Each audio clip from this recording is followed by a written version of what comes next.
चाहती होंगी ना। वो भाग क्या रहा। अरमान ने फोन रखा पर उसे लग रहा था कि कहीं कुछ गलत जरूर है। रिद्धिमा उसे इस तरह बिना बताए नहीं जा सकती। अगर उसे नहीं बताती तो पापा को जरूर बताती। अंजलि की बातें भी कुछ चुभती हुई सी लगी, पर अरमान को लगा शायद रिद्धिमा को इस तरह तानिया से छुपाने पर अंजलि गुस्सा है। वो बिस्तर पर लेटा हुआ बस भगवान से यही प्रार्थना करने लगा कि अब बस तानिया यहाँ से चली जाए, जिससे रिद्धिमा अपने घर वापस आ जाए। उसने मन ही मन कहा, बस रिद्धिमा, कुछ दिनों की दूरी ने मुझे बतला दिया है कि मैं तुमसे दूर नहीं रह सकता। अब चाहे जो हो जाए, हम साथ होंगे जिंदगी भर। अगले दिन सुबह सुबह अरमान ने कॉल किया पर रिद्धिमा ने कॉल नहीं उठाया। अरमान को लग रहा था कि वो अभी मुंबई चला जाए और रिद्धिमा से पूछे कि क्या बात हो गई है या उससे कुछ गलती हुई है क्या, जो रिद्धिमा ऐसे रिएक्ट कर रही है। उसे जल्दी हॉस्पिटल जाना था, इसलिए उसने रिद्धिमा के नाम मैसेज छोड़ा और हॉस्पिटल चला गया। पर आज उसका वहां भी मन नहीं लग रहा था और डॉक्टर शुभम उसे बार बार टोक रहे थे। उन्होंने कहा भी अगर तबीयत ठीक नहीं है तो अरमान छुट्टी ले ले। कभी और होता तो अरमान छुट्टी ले लेता, पर अभी घर जाकर तानिया का चेहरा देखने का उसका बिल्कुल दिल नहीं था। उसे ब्रेक में फुर्सत मिलते ही उसने रिद्धिमा को फोन लगाया। इस बार रिद्धिमा ने कॉल रिसीव किया और बोली, बोलो अरमान। अरमान को लगा जैसे उसकी जान में जान आ गई। 2 दिन से वो इस आवाज को सुनने के लिए तरस रहा था। वो तुरंत बोल पड़ा, ये क्या बात हुई रिद्धिमा? तुम्हें जाना था तो एक मैसेज भी छोड़ सकती थी। मुझे लगा तुम तानिया के साथ बिजी हो तो। पर उससे ही पहले अरमान बोल पड़ा, मैं समझता हूँ तुम अकेली हो गई थी, पर मैं भी क्या करूँ, कहो। वो मुझसे ऐसे चिपक गई है कि समझ नहीं आता मैं क्या करूँ। अरमान, वो तुम्हारी दोस्त है, मुझसे पहले उसका हक है तुम पर। तुम्हें ऐसे नहीं बोलना चाहिए। और अगर वो चाहती है कि तुम उसके साथ ऑस्ट्रेलिया चले जाओ तो तुम्हें जाना चाहिए। किसने कहा तुमसे कि वो ऐसा चाहती है? रिद्धिमा खुद को संभालते हुए तुरंत बोली कि किसी ने नहीं, पर तुम्हारी मम्मा भी तो यही चाहती होंगी ना। वो क्या चाहते हैं वो उनकी बात है, मैं क्या चाहता हूँ तुम बस इतना सोचो। मैं कन्फेस करता हूँ, मैं अब तुम्हारे साथ यहाँ रहना चाहता हूँ। इन कुछ दिनों की दूरी ने मुझे समझा दिया है कि मैं तुम्हारे बिना नहीं रह सकता। I love you, Riddhima. I want to spend my whole life with you। Riddhima ये बात सुनकर सन्ने रह गई थी। आज अरमान ने पहली बार साफ लफ्जों में अपने प्यार को स्वीकार किया था। पर तानिया का क्या? उसकी तो अरमान से सगाई हो चुकी है। अरमान उस रिश्ते को कैसे तोड़ सकता है? रिद्धिमा को चुप देखकर अरमान बोल पड़ा, क्या हुआ रिद्धिमा? क्या तुम मुझसे प्यार नहीं करती? क्या तुम मेरे साथ यहाँ नहीं रहना चाहती? रिद्धिमा ने धीरे से कहा, हम इस बारे में बाद में बात करेंगे अरमान। जब तक तानिया है मैं इस बारे में कोई बात नहीं करना चाहती। अरमान थोड़ा चुप रहा, फिर बोला, ठीक है रिद्धिमा, मैं इंतजार करूंगा। तभी उसका पेजर बज उठा। अरमान बोला, अब एक सर्जरी है, मैं चलता हूँ, रात को बात करते हैं। रिद्धिमा ने जवाब दिया, नहीं अरमान, अंजलि दी मेरे साथ रहती है, मैं रात को बात नहीं कर सकती। अरमान साफ साफ समझ रहा था कि कुछ तो हुआ है जिससे रिद्धिमा रूठी है और उससे बात तक नहीं करना चाहती है, क्योंकि 2 दिन पहले भी अरमान ने रात को जब कॉल किया, रिद्धिमा से उसकी ढेर सारी बातें हुई। उसने ठान लिया कि तानिया के यहाँ जाते वो मुंबई चला जाएगा और रिद्धिमा को मनाकर वापस ले आएगा। रिद्धिमा फोन रखकर चुपचाप बालकनी में आकर खड़ी होकर बाहर सड़क की ओर देखने लगी। उसे समझ नहीं आ रहा था कि क्या करे। जब भी वो सोचती है कि उसकी जिंदगी सेटल होने वाली है, तभी कुछ ऐसा होता है कि वो बिखर जाती है। जब भी वो सोचती है उसके जीवन के दुखों का अंत हुआ, तभी एक नया फसाना शुरू हो जाता है और वो फिर उसी तकलीफ में पहुंच जाती है जहां पहले थी। उसे नीली आंखों से नफरत थी और जिंदगी भर उस नफरत को पाले रखना चाहती थी। अपनी मम्मा से बेवफाई करने वाले इंसान को वो कभी नहीं भूल सकती, पर उसके जीवन की बागडोर उसी इंसान से बंधी जिसकी ऐसी ही आंखें थी जिसमें सब डूब जाना चाहते थे। उसके दिल में अरमान के लिए नफरत भरी थी, पर अरमान के व्यवहार ने उसका दिल जीत लिया और वो धीरे धीरे उसके करीब जाने ही लगी थी कि एक और आंधी आ गई और उस ऊपर वाले ने उसे समझा दिया कि नीली आंखों वाले कभी वफा नहीं कर सकते।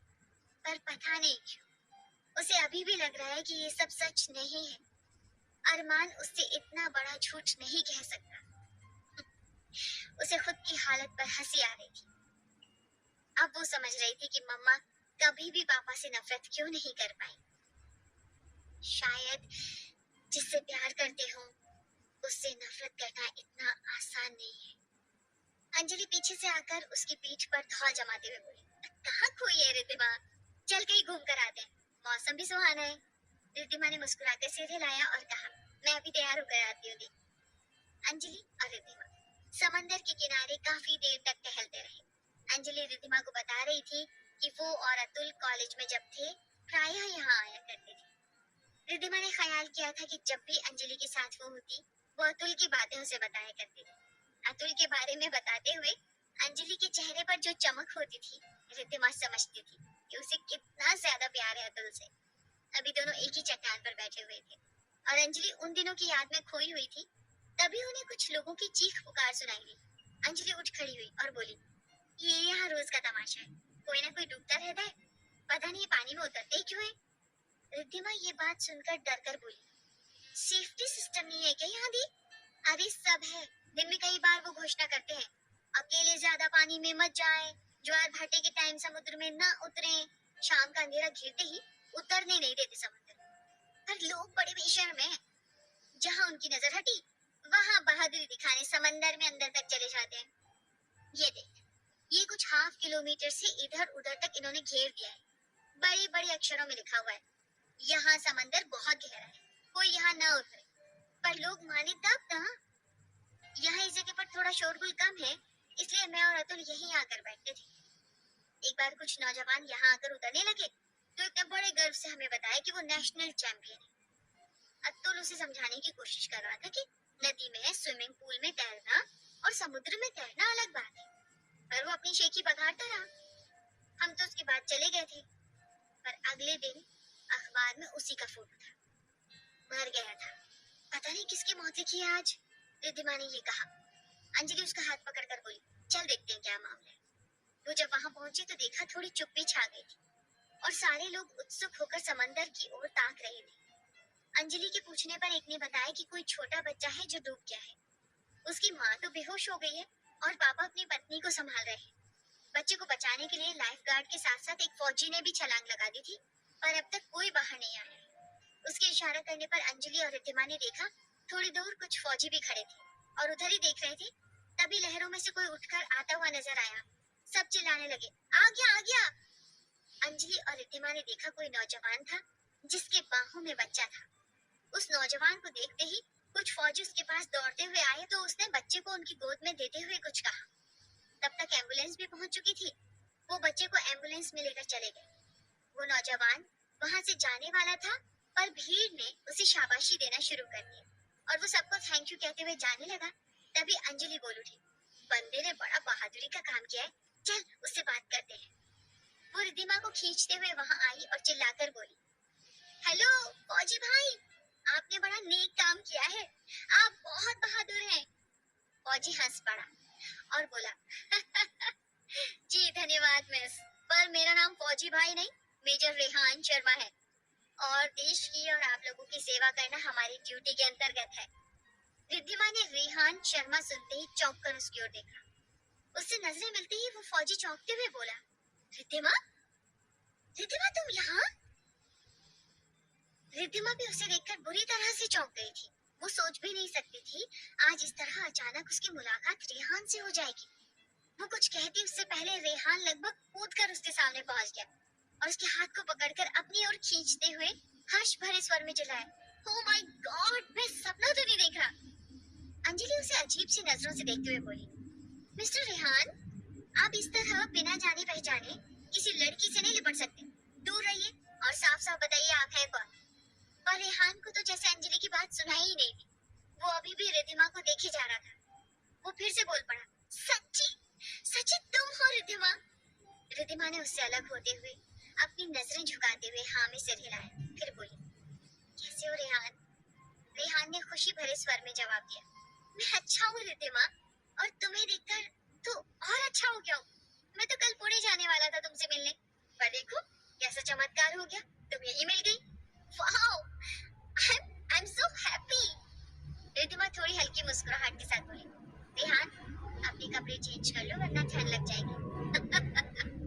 तुम बिल्कुल नहीं बदली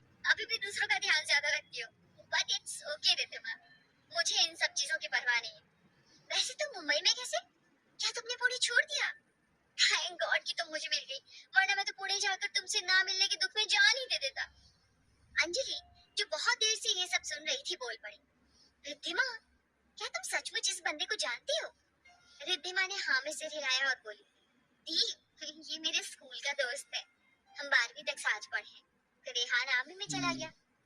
रेहान अंजलि की ओर कनखियों से देखता हुआ और रिद्धिमा से फुसफुसाकर पूछते हुए, अरे दीदी कहाँ से पैदा हो गई? रिद्धिमा बोली, अंजलि दी डॉक्टर शशांक की बेटी है, मुंबई में ही रहती है। रेहान अंजलि की ओर देखते हुए मुस्कुराकर, ओह हेलो अंजलि मैडम, आपसे मिलकर बहुत खुशी हुई। अंजलि मुस्कुराते हुए बोली, मुझे भी मेजर, पर क्या हम ऐसे खड़े खड़े बात करते रहेंगे? कहीं बैठते हैं।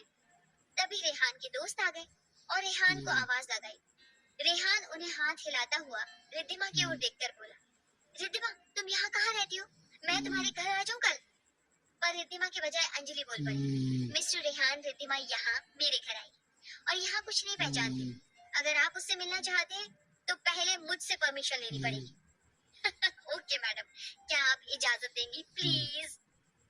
Permission granted. आपका नंबर दीजिए, मैं अपना पता भेज देती हूँ, आ जाइए मिलने।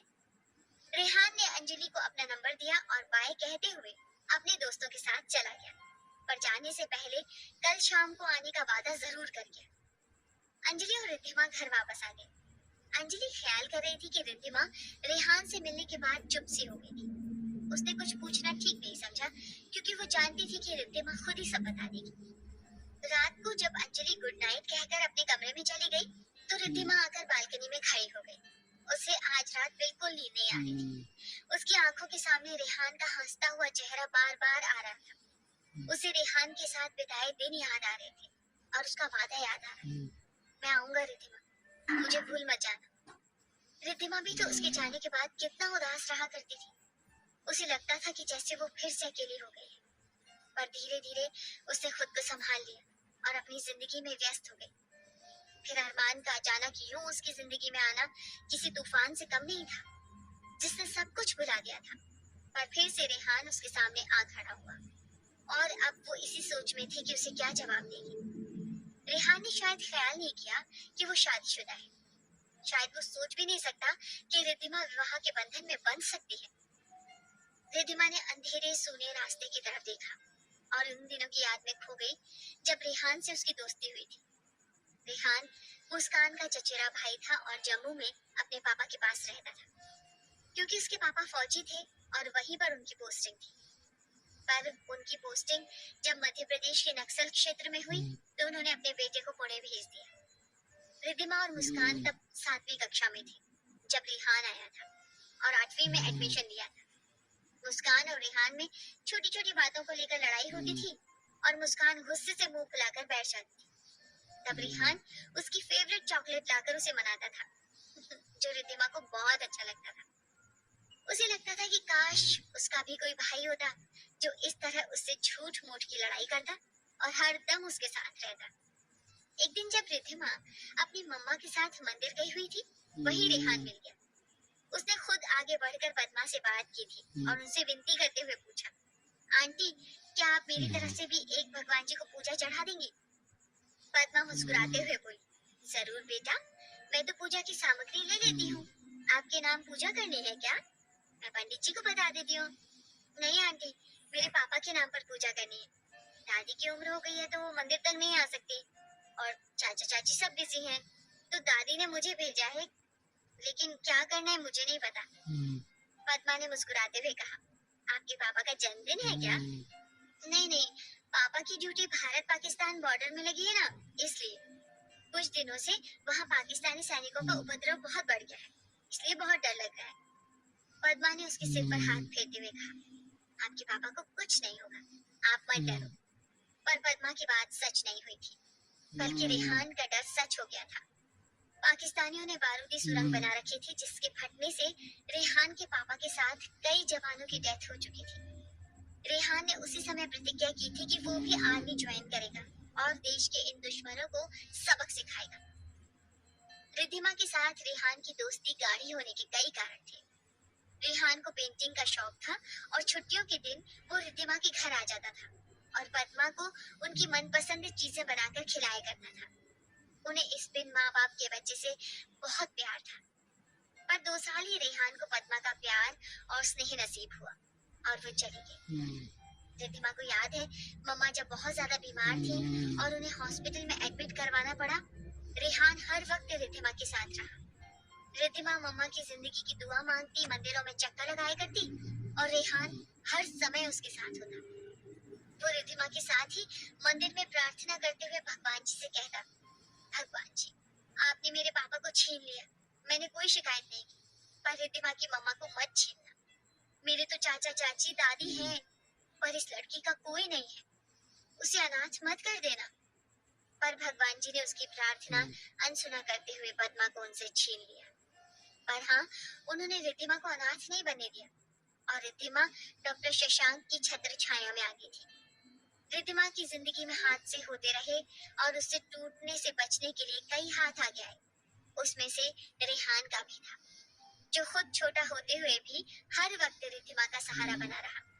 फिर जिंदगी धीरे धीरे अपने ढर्रे पर चलने लगी और रिद्धिमा नॉर्मल होने लगी।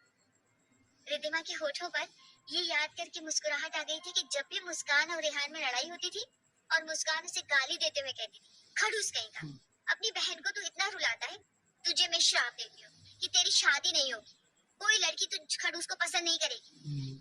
तो रेहान तुरंत रिद्धिमा की ओर इशारा करते हुए अपनी बत्ती से निकालते हुए जवाब देता, तेरा श्राप विफल गया बालिके, क्योंकि मेरी दुल्हन तो फिक्स है, मैं तो रिद्धिमा से शादी करूंगा।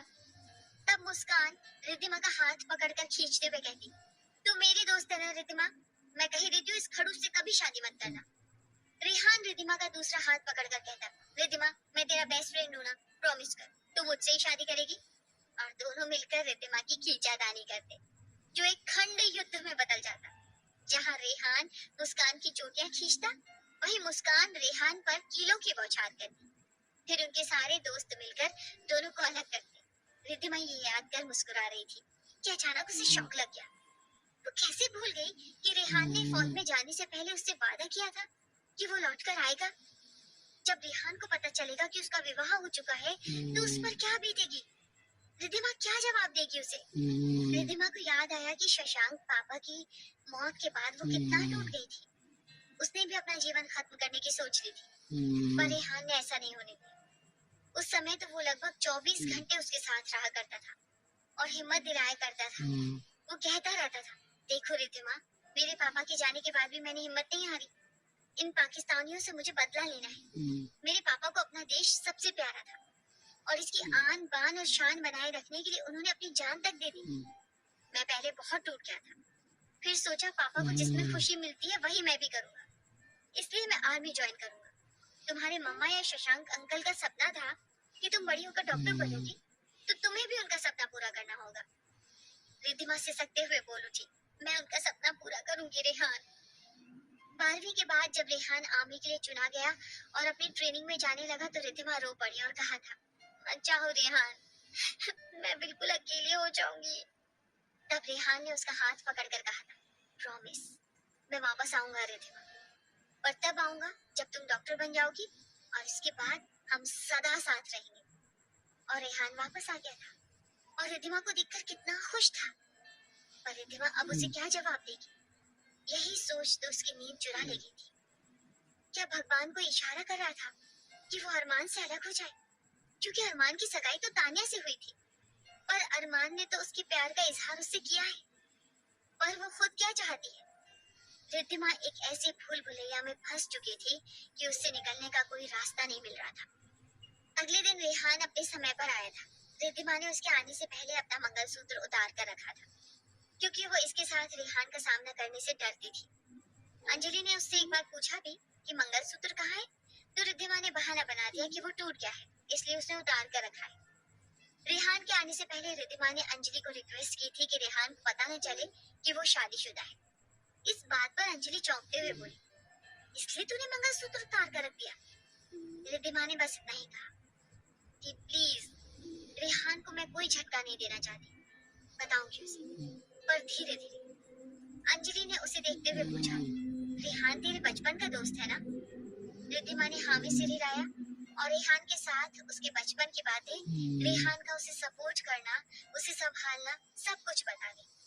अंजलि चुपचाप सुनती रही, फिर बोली, तो तुम्हारा रेहान के साथ रिश्ता अरमान से कहीं ज्यादा है ना? रिद्धिमा थोड़ी चुप रही, फिर बोली, तुझे कुछ पता भी रहता है या नहीं? रेहान ने बचपन से लेकर तेरी 12वीं तक तुझे इतना अच्छा संभाला, इतने करीब रहा, और ये अरमान बस कुछ दिन ही तेरे जीवन में आया है। अतुल ने कहा था मुझे कि तू अच्छी लगी उसे और उसने शादी की जिद कर ली, और तू डॉक्टर मलिक की बात नहीं टाल सकती थी, इसलिए जबरन इस रिश्ते में बन गई। तू बता, ये सच है कि नहीं? रिद्धिमा ने सिर झुकाते हुए हाँ में सिर हिलाया। तो अब प्रॉब्लम क्या है? रेहान अच्छा खासा नौजवान है, तुझे बचपन से जानता है और चाहता है, और तू उसे जानती है। जिंदगी की हर मुश्किल घड़ी में वो तेरे साथ रहा है, तुझे सच्चा प्यार करता है। और अरमान खुद पता नहीं वो कि क्या चाहता है, तू उसे अभी तक समझ नहीं पाई है। रिद्धिमा चुप रही। अंजलि थोड़ी देर चुप रही, फिर अचानक बोली, तेरे लिए रेहान परफेक्ट है रिद्धिमा, अरमान नहीं। और अगर तान्या की बातें सच्ची हुई तो ये बंदा तुझे कभी भी धोखा दे सकता है, ये भरोसा करने लायक नहीं है। ये सुनते ही रिद्धिमा ने चौंक कर अंजलि की तरफ देखा। अरमान ऐसा नहीं है दी, आप उसे गलत समझ रही है। अंजलि उसे देखते हुए बोली, तो तू मुझे सही समझा ना, तू भी तो तान्या की बात को कुछ हद तक सही मान रही है, इसलिए मुंबई चली आई है ना? ऐसा नहीं है दी, मैं घबरा गई थी, मुझे नहीं लगता कि अरमान ने मुझसे झूठ कहा होगा। तो अरमान से मैं आज ही पूछ लेती हूँ क्या मसला है। आपको मेरी कसम है दी, आप अरमान से कुछ नहीं पूछेंगे। ठीक है, मैं कुछ नहीं कहूँ, पर तू रेहान को ये नहीं बताएगी कि तेरी शादी हो चुकी है। अगर ऐसा वैसा कुछ हुआ और तान्या की बातें सच हुई तो तुझे रेहान ही सहारा देगा, न कि अरमान। रिद्धिमा ने कोई जवाब नहीं दिया, बस चुपचाप बाहर देखती रही। तभी दरवाजे की बेल बज गई। अंजलि कुछ बुदबुदाती हुई खोलने चली गई। रिद्धिमा समझ गई थी कि अंजलि उस पर नाराज हो रही है। असल में वो भी खुद पर नाराज हो रही थी कि जिस इंसान से वो नफरत करती थी, आज उसके लिए कोई कुछ कहे उसे बुरा क्यों लग रहा है। अंजलि की सारी दलीलें सही है, फिर भी रिद्धिमा अरमान को अपने दिल से क्यों नहीं निकाल पा रही है। उसे रेहान की उत्फुल्लित आवाज सुनाई दी, कहाँ गई है रिद्धिमा? अरे आ रही है मेजर, आप भी मुझसे थोड़ी देर बातें कर सकते हैं, इतनी भी बोरिंग नहीं हूँ मैं। आप मुझे मेजर मत कहिए, रेहान कहिए ना। मुझे मेजर कहना अच्छा लग रहा है रेहान, इसलिए मैं इसी नाम से पुकारना चाहती हूँ। तो मैं आपको अंजलि दी कहना चाहता हूँ, वैसे भी मेरी कोई दीदी नहीं है। हाँ, एक शैतान बहन है, उसका नाम मुस्कान है, उससे मिले भी 4 साल हो गए। अरे बड़ी अच्छी लड़की है मुस्कान तो, वैसे आप कहो तो उसे भी यही बुला लो। कल ही उसने फोन किया था और कह रही थी कि मैं घर में बोर हो गई हूँ।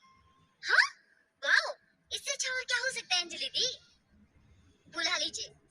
रिद्धिमा वहाँ आते हुए सारी बातें सुन रही थी और समझ नहीं पा रही थी कि अंजलि चाहती क्या है। क्या वो नहीं चाहती कि रिद्धिमा पुणे लौट जाए? रिद्धिमा को देखते ही रेहान खुशी भरी आवाज में बोला, कैसी हो रिद्धिमा? तुम्हें पता है कल मैं पूरी रात सो नहीं पाया, बार बार हमारे बचपन के दिन आंखों के सामने आ रहे थे, इतना मिस किया तुम्हें। वैसे तुम इतने दिनों बाद क्यों आए? असल में दी, 1 साल तक तो ट्रेनिंग थी, उसके बाद भारत चीन के बॉर्डर पर ड्यूटी दे दी उन्होंने, वहाँ 2 साल था। फिर जम्मू क्षेत्र में भूकंप आने से वहाँ बचाव कार्य में लग गया, और उसके बाद छुट्टी लगी, पर सोचा मेजर बनने के बाद ही रिद्धिमा से मिलने जाऊंगा। मैं जानता था वो डॉक्टर बन जाएगी, और मेरी भी तो कोई पोजीशन होनी चाहिए, वरना मेरी क्या इज्जत रह जाएगी। बचपन में मैं इन लड़कियों पर बड़ी धौंस जमाया करता था। पर तुमने रिद्धिमा को बहुत संभाला बचपन में, इसने आपको सब कुछ बता दिया। हाँ भाई, क्यों ना बताए, मैं उसकी दीदी हूँ। अफसोस ये है कि मैं उस समय उसके साथ नहीं थी। थैंक यू मेरी बहन के साथ रहने के लिए। थैंक यू की जरूरत नहीं है दीदी, मेरी बेस्ट फ्रेंड थी और ये रहेगी। अच्छा चलो, तुम दोनों बातें करो, मैं भी आती हूँ।